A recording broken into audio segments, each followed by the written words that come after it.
Hello friends, welcome to Shri রান্নাঘর। আজ আমি চিকেন পকোড়া আর চিকেন মোমো একই সাথে বানাচ্ছি। দুটো রেসিপি শেয়ার করছি, আপনারা প্লিজ ভিডিওটা স্কিপ না করে দেখুন।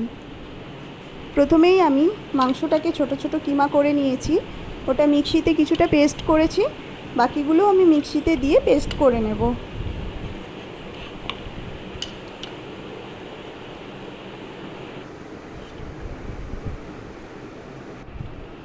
এবার আমি একটা মশলা নিয়ে নিয়েছি, আদা বাটা, জিরে বাটা, রসুন বাটা, একটু পেঁয়াজ কুচি, একটু টমেটো কুচি। এগুলো আমি কড়াইতে দিয়ে যেমনভাবে মশলা কষে সেইভাবে কষিয়ে নেব।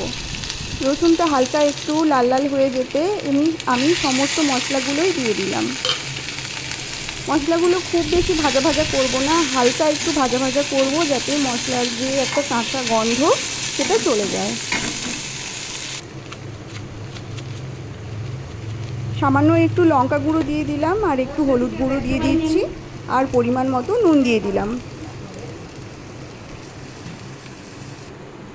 মশলাটা রেডি হয়ে গিয়েছে। এবার আমি মাংসের পেস্টের মধ্যে মশলাটা দিয়ে ভালোভাবে মাখিয়ে নেব। আরও সামান্য একটু নুন লাগবে, তাই দিয়ে দিলাম।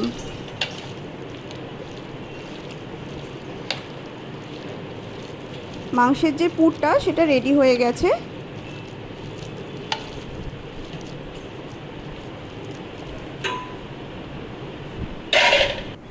আমি ময়দা মেখে রেখেছিলাম, গোল গোল করে লেচি কেটে নিয়েছি।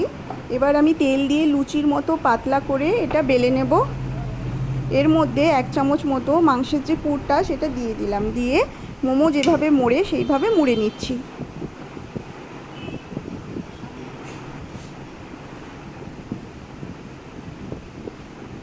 আপনারা অন্য শেপেও মুড়তে পারেন, যেভাবে পারেন সেভাবে মুড়ে নেবেন।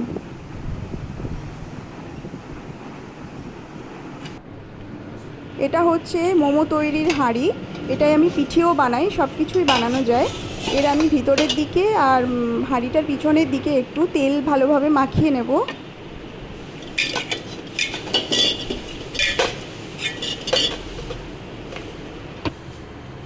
এবার আমি জল বসিয়ে তার উপরে হাঁড়িটা বসিয়ে একটু চাপা দিয়ে দিচ্ছি। জলটা ফুটে উঠলে আমি হাঁড়ির মধ্যে মোমোগুলো সব দিয়ে দেবো।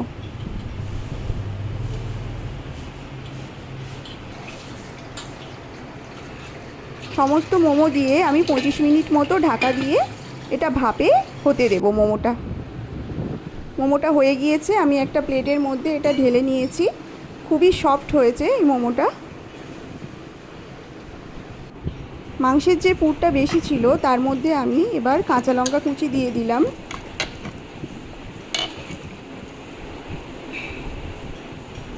গোল গোল করে বলের আকারে গড়ে নিচ্ছি পকোড়া তৈরির জন্য।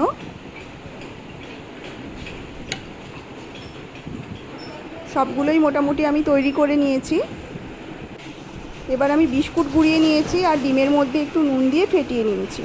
আপনারা বিস্কুট গুঁড়োর বদলে ব্রেড ক্রাম্ব ইউজ করতে পারেন, আমার কাছে ছিল না তাই আমি বিস্কুট গুঁড়ো করে নিয়েছি। একটা একটা বল আমি ডিমের মধ্যে ডুবিয়ে কোটিং করে নিচ্ছি।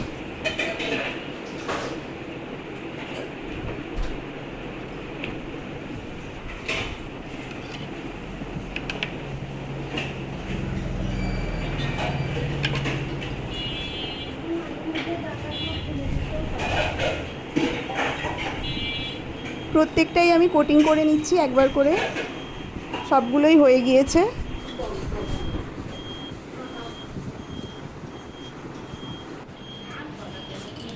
কড়াইতে তেল দিয়ে তেলটা যখন হালকা গরম হবে সেই অবস্থায় আমি প্রত্যেকটা পকোড়ার আকারে ভেজে নেব।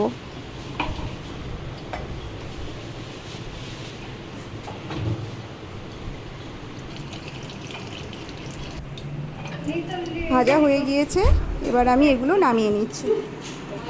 তো বন্ধুরা, রেসিপিটি কেমন লাগলো কমেন্ট করে জানাবেন। ভালো লাগলে প্লিজ আমার চ্যানেলটি সাবস্ক্রাইব করবেন। Thank you.